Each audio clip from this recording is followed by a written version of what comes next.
What's going on, guys? This is Gene Jensen. I want to talk about swim jigs. A whole lot about swim jigs.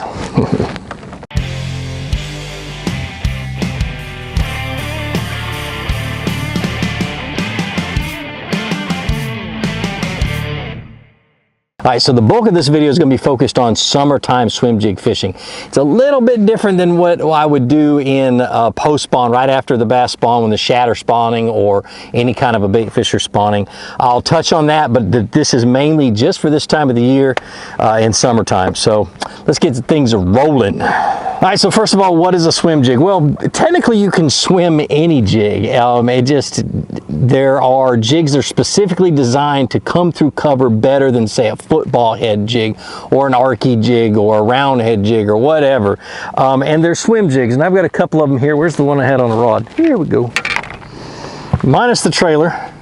This is a swim jig. I want you to look closely. Same with this one. This is also a swim jig. Look at the direction the eye is facing. It's in line with the hook. It's not crossways from the hook. So that automatically tells me this will be a decent to really good swim jig. It'll come through grass easy. It'll come through cover easy. If you turn that eye sideways, it offers a little bit of a space to get hung in the grass and to turn sideways and roll over and all kinds of crazy stuff. So the eye direction is very important. Okay, so these are two different heads, and I think these are the only two. Yeah, these are the only two I have. I also use a 6th Sense one, but they're in my kayak box that I totally forgot. Those are my 3 favorite jig heads. This one's by Greenfish Tackle. This is a new one I just started using. I mainly bought it here at Gunnersville by Scottsboro Tackle Company, which is the tackle store that's right up here in Scottsboro. I picked these up because I needed a 1/2 ounce, and I really like them. They are really good. They got a good stout hook and they got a good weed guard, but I like these. But these are my bread and butter, these Greenfish swim jigs. So sizes, I rarely ever use a 1/4 ounce, except in, like I said, in early spring when things are a little bit different. The shad are up spawning real shallow, and I'm working in that first 12 inches of water, so I don't need a heavy one to keep it down. I need the lightest one I can cast. So 1/4 ounce all the way up to a 1/2 ounce, maybe a 3/4, but 1/2 ounce is usually the biggest that I use. 3/8 is mainly what I'm fishing with, and it's because I don't fish super deep with them. All right, so there's 2 different types of trailers. These are the 2 that I use, but I'm going to kind of explain them in types. There is the crawl style trailer, like a creature bait. I got a rage bug, a messed up rage bug right here, like a rage bug, or like a menace, or I've got some Zoom Z-Hogs that I use every once in a while, but they're the ones that kick up and down just like this. This is what I use when I'm fishing super shallow. I'll get more into that in just a little bit, but that's one of them. The other one is a swim bait, a paddle tail swim bait. And this one is what I use the majority of the time in the summertime.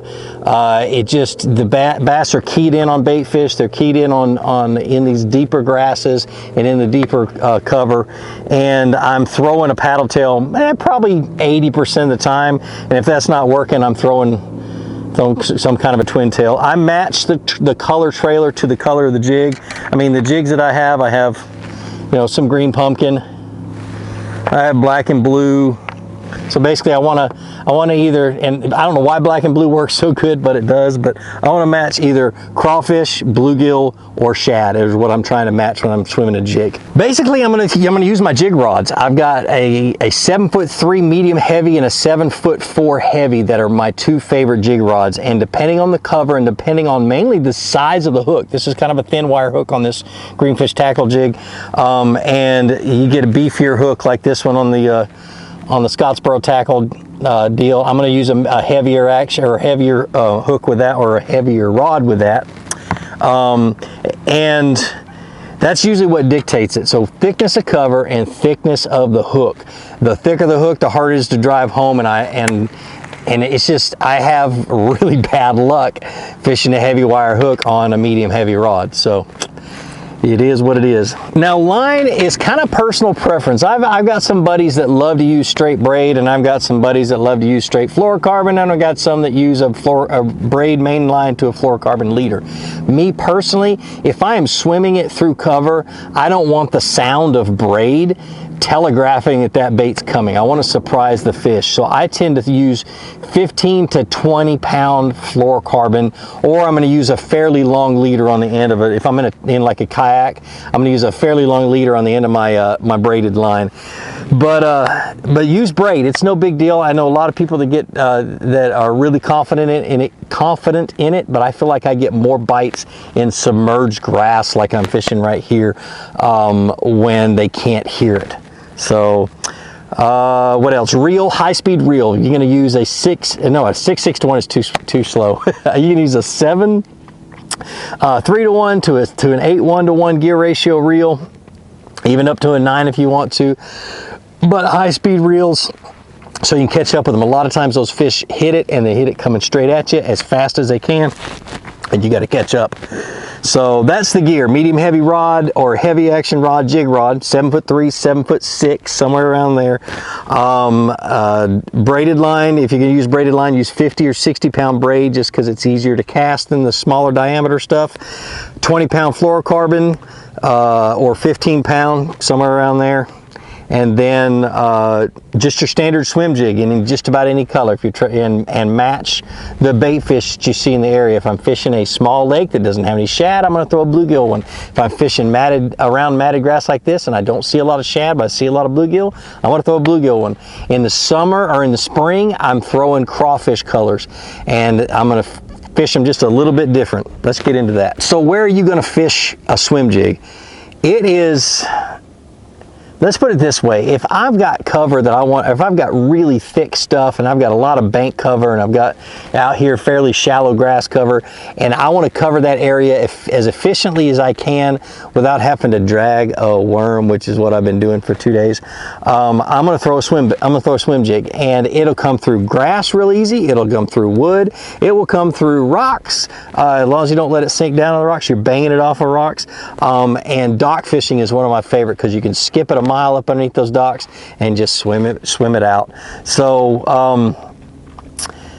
yeah, let's jump up. I want to show you guys how to fish it real quick. I'm going to try to beat the sun going down and a thunderstorm that's forming right there, and there's bass schooling in this mat right here, and I really want to throw a frog at them, but I'm going to finish this video. All right, so before I get into this, I want to talk about a little bit of a modification that I do to swim jigs that seems to work really, really well. Let me get my scissors out.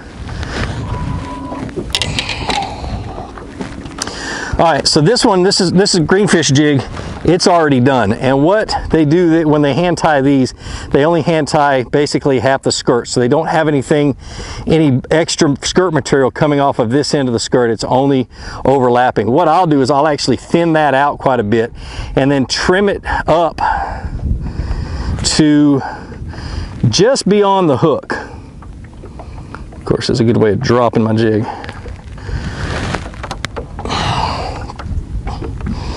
Just like that. There's a couple I missed. I knew I missed a couple.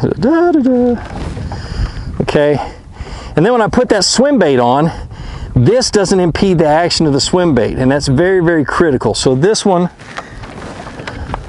right here has got way, way, way too much skirt material, but it all comes out, flares out real nice. So same thing. I'm gonna thin that one out before I fish it, just so it doesn't impede in the action of the trailer.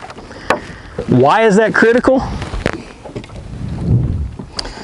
Let me show you. All right, it's summertime, and summertime, like I said, most of the time I'm throwing a paddle tail on a swim jig. And the reason I'm doing this is because I need as much action out of that skirt and out of that jig as I possibly can. Get a paddle tail that has a lot of body action. The Kayaks work great. This Rage Swimmer works really good. Just got a lot of body action. And you know, when you see these videos and watch these people fish a swim jig, a lot of times it looks like they've got Parkinson's. Sorry, my dad died from Parkinson's, but they're sitting there shaking like this, trying to get bit, and they're shaking and shaking. That's how I fish it in the spring. Okay, right now what I'm trying to do is I'm trying to bang it off of every piece of grass cover that I can, and really the body of the fact that the body of that swim bait kicks so well, that's what puts the action, the side to side and the crazy action that you need on that swim jig. You don't need to do too much with it.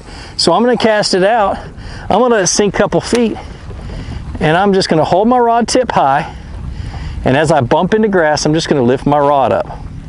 As I bump into cover, I'm just going to lift it up and let it fall back down. Oh, I just got hammered. Just like that. Whoa. I honestly wasn't expecting that. Another thing that you got to do, you got to let them take it for a second. It's just like swimming a soft plastic. But just slowly swim it. And as you hit grass, you just kind of pull through the grass. I just lift my rod up and pull through the grass.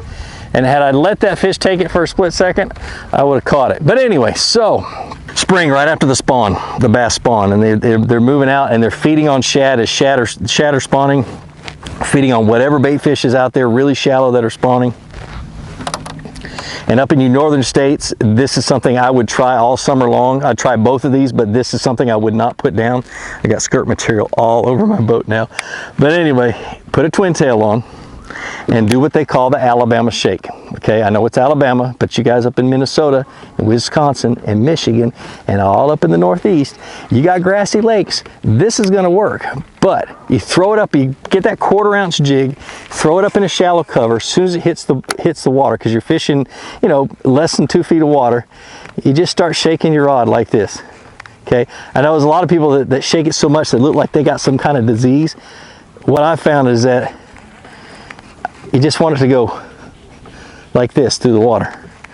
And you're fishing it super, super shallow, but hang on, man, because that son of a gun, those fish will crush it. And you got to act like it's a top water, because 9 times out of 10 you see the bite. You see the bite and you go 1 1,000, 2 1,000, and you crush them.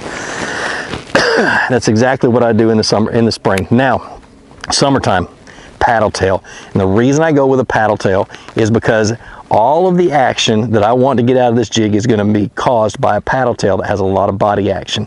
This Rage Swimmer, a Kayak, any of them that's got those ribs tend to have more body action, more side-to-side action than most other paddle tails. So I'm going to throw it out. I'm going to let it drop about, 1.5 feet, 2 feet, and not too deep. And I'm going to drop my rod and I'm just going to swim it. Now if I'm swimming it, actually this one's going to work better because I've got clumped grass all over the place. Swimming it, and as I bump grass and I hold my rod up high, and as I bump the grass, I just lift my rod up and I just give it a little bitty pull to pull it off through that grass. And the silt that is settled on that grass, it knocks a little bit of, it knocks a little bit of that silt off, and it tends to attract the fish. They're like, whoa, what was that? They come and they grab it. But literally, I'm just going to cover water just like that. Let it drop for a couple of feet. Slowly reel it. As I bump grass, I just kind of lift my rod up. Almost like a yo-yo, but not quite. Keep it nice and tight.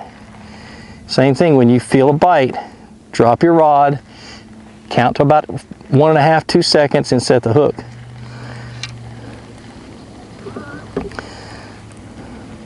But if you don't trim that skirt, it's going to kill the action of that swim bait.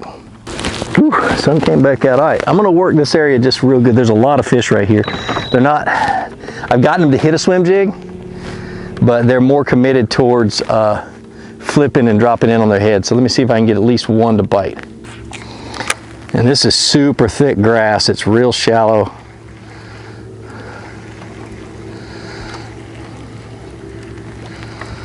Just gonna kind of work up this way. Gonna talk you guys through what I'm doing.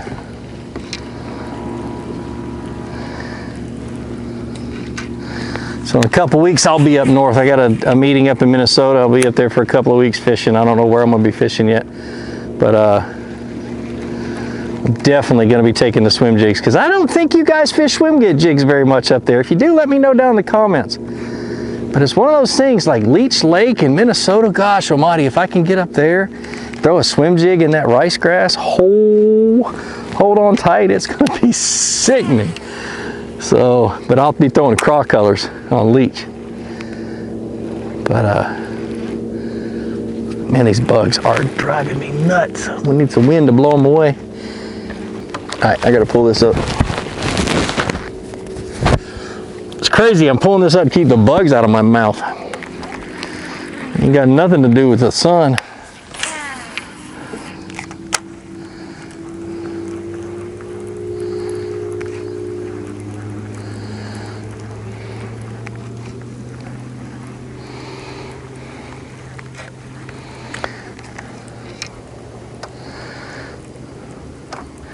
All right, so I'm sitting here debating on whether I tell you guys my other little trick. Let me think about it. All right, I'll tell you my secret. Take a Rage Menace.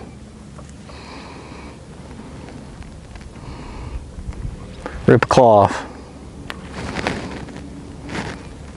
Can't believe I'm telling you this. This is an awesome little finesse swim jig in the springtime.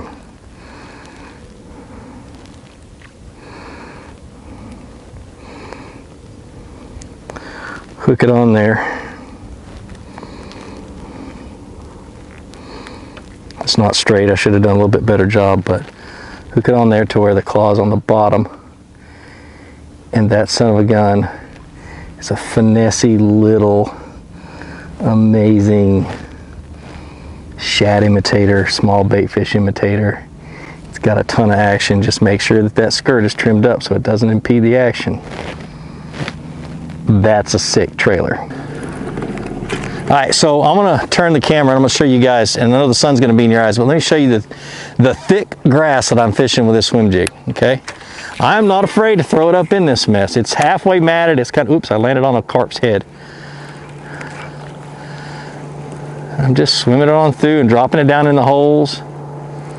I really need to turn and throw out to the deeper water though, but it'll come through all that just fine. All right, guys, I got too many fish over there. I want a frog. Before I let you go, you gotta pick up a swim jig. It's one of those things, this bait I have literally put off learning and gaining confidence in for years, and I'm an idiot for doing it. It's one of those things that should have always been on my deck almost all year long. And just remember, it works from 6 inches of water all the way to about 8 or 9 feet deep, depending on how slow you want to roll and how heavy the bait is. But it comes through cover better than a spinner bait, better than a crankbait, better than anything. And it's just one of those things that you've got to get out, you got to start fishing. There's no wrong way to fish it. I kind of explained the best ways to fish it, or the most popular ones, but literally you can drag it, you can hop it, you can just do anything. Just play around with it till you figure out how the fish want it. But just make sure you got your line right and your rod right so you don't miss fish like I've been missing. But yeah, you'll destroy them, and especially in that post-spawn shad type of deal, or if you get into this, you know, scattered grass flats and things like that, man, it really does shine. So I hope you learned something in this video, and like I always say, be sure to introduce somebody to fishing. Introduce them to my channel. Let me help you teach them how to fish. More importantly, get out of the water, go out and catch some fish, and have a great day. We'll see you. I'm gonna go grab a frog, and I'm gonna wreck something.